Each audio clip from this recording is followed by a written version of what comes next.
Μια από τις κύριες έγνοιες της ζωής του ανθρώπου, αγαπητοί μου αδελφοί, ίσως και η κυριότερη, είναι τα χρήματα τα οποία θα έχει και θα αποκτήσει.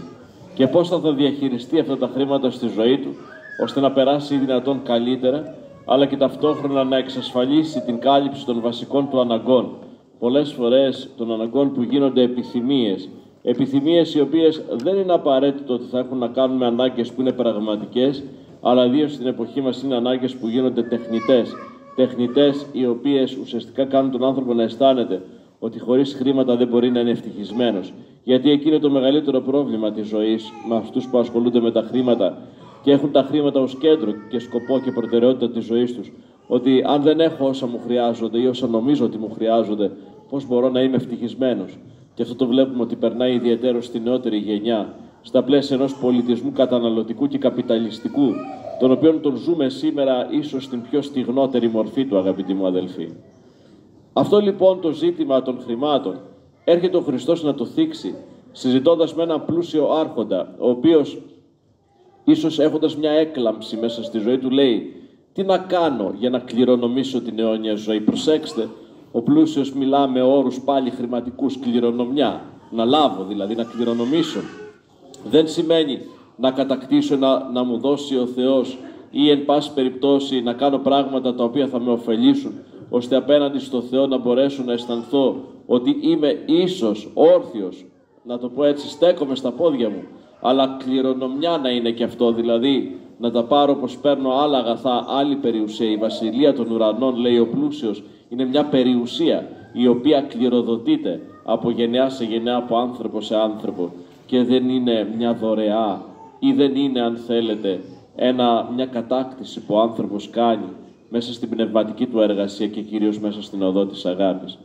Και ο Χριστός του θέτει το ερώτημα ότι αφού έχει στηρίσει όλες τις εντολές τις άλλες του Μωσαϊκού νόμου, γιατί φαίνεται πως ο πλούσιος ήταν ευσεβής τουλάχιστον ως προς τη συμπεριφορά του, τηρούσε αυτά που ο νόμος, η θρησκεία θα το πούμε αλλιώς, έλεγε.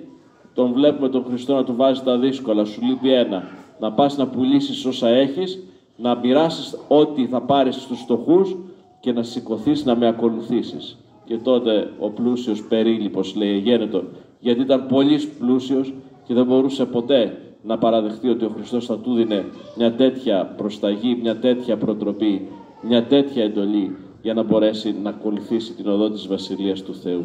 Τι δείχνει ο Χριστός με αυτόν τον λόγο τον οποίο λέει στον πλούσιο αδελφοί? Κάτι το οποίο υφιστάμεθα οι περισσότεροι εξημών στη ζωή μας. Την εξάρτηση από τα χρήματα. Τα χρήματα είναι, να το πούμε έτσι, ένα μέσο. Ένα μέσο για τον άνθρωπο ώστε να μπορεί να επιβιώνει. Ένα μέσο, αν θέλετε, ώστε να έχει μια σχετική ποιότητα ζωής. Ένα μέσο για να το πω έτσι, να βρίσκει τη δυνατότητα της υγείας του. Αλλά δεν είναι ένα μέσο ή κάτι στο οποίο κανείς πρέπει να εξαρτηθεί και να προσκοληθεί σε αυτό. Κάτι που η εποχή μας δυστυχώς το προτρέπει και το δείχνει ότι εκεί βρίσκεται. Και όχι μόνο η εποχή του πλουσίου ανθρώπου. Αυτή λοιπόν η εξάρτηση είναι το κλειδί στον λόγο του Χριστού. Ο Χριστός δεν ήθελε από τον πλούσιο στην πραγματικότητα να γίνει φτωχός.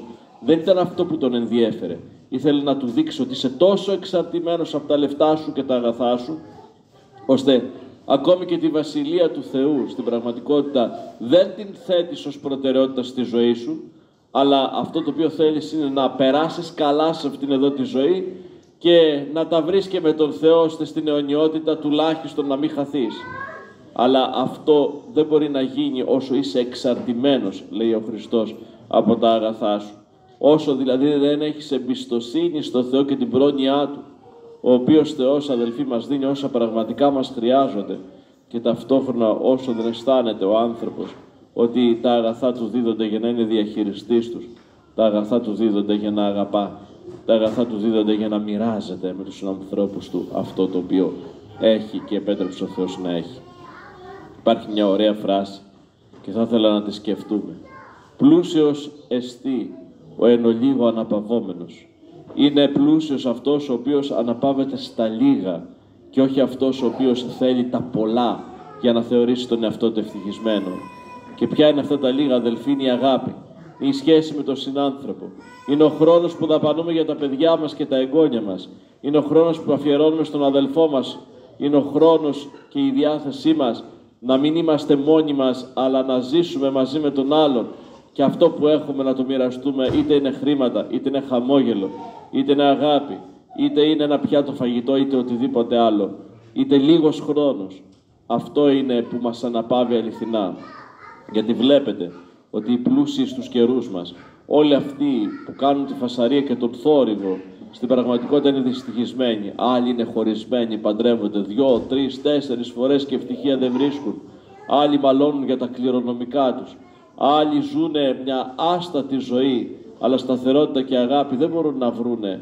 Άλλοι μέσα στα αγαθά τους έχουν ξεχάσει ότι υπάρχει ο συνάνθρωπός τους, αλλά στην πραγματικότητα λησμονούν ότι για όλους το τέλος είναι ο θάνατος. Και η εξάρτηση από τα αγαθά στην πραγματικότητα τους κάνει να μην αναπαύονται πουθενά, αλλά να ζουν τη μοναξιά. Πλούσιος εστί, ο εν ολίγο αναπαυόμενος. Αυτό μας λέει ο Χριστός. Όποιος δεν είναι εξαρτημένος από τα λεφτά, από τα αγαθά, αυτός είναι στην πραγματικότητα πλούσιος. Αυτός μπορεί να αγαπήσει, να μοιραστεί και να δοθεί. Να δώσει και να πάρει αγάπη. Και αυτό είναι το κλειδί και αυτής της σημερινής Ευαγγελικής περικοπής, με την οποία ολοκληρώνεται ένας κύκλος αυτό το μήνα.